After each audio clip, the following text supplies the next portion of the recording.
War Thunder, what's up, dude? How y'all doing today? Well, what you're looking at here is the modern day LA5FN. I know you're saying that's a Harrier GR1.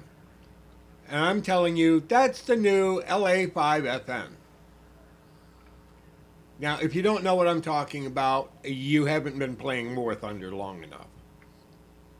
And the reason I say that is because way back in the day, the LA5FN was an absolute monster.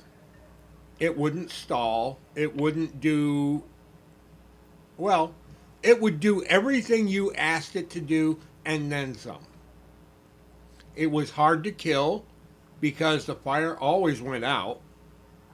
Um, you couldn't damage it enough other than a direct pilot snipe to kill it.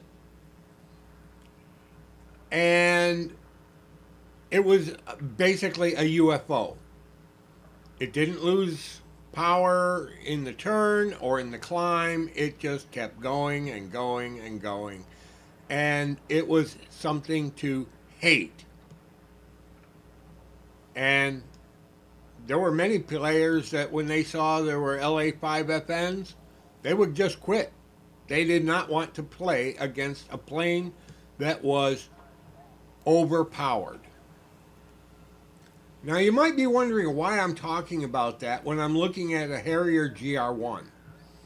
Well, basically, what Gaijin has created here is a pay to win plane. You might want to stop your sputtering at this point. Think about this. This plane is one, too fast.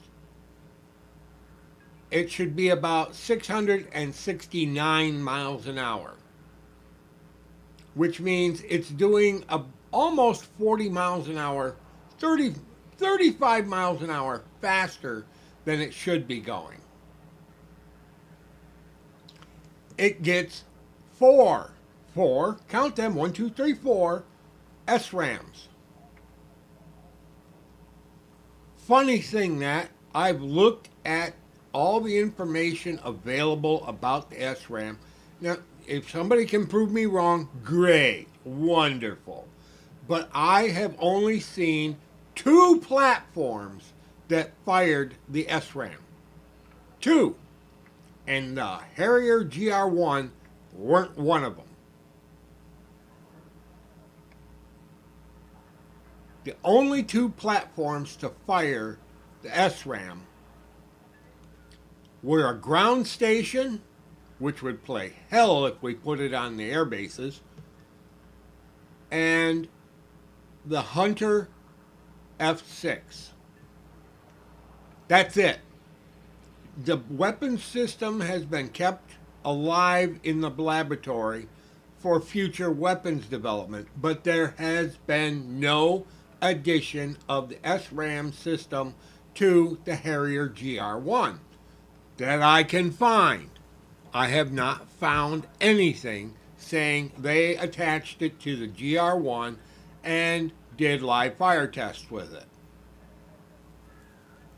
So, Gaijin has created a plane that is capable of going faster than it should and fires a missile it never had, and you get to buy it.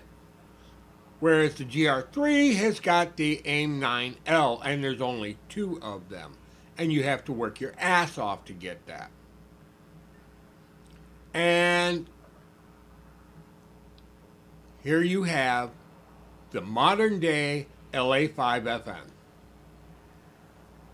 A plane which will do anything you want it to do, and it will kill everything in the sky with no issues,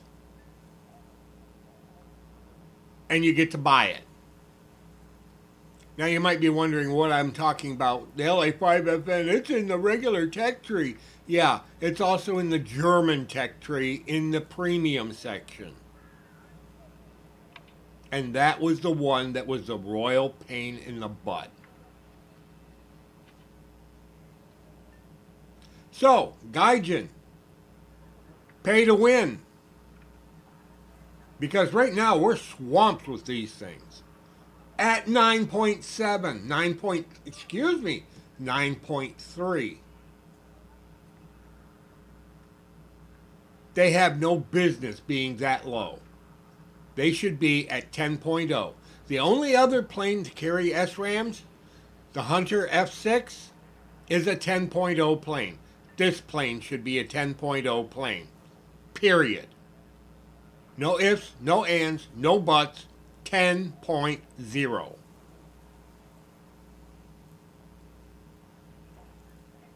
Unless you're going to give it actual weaponry instead of fantasy guns and weapons.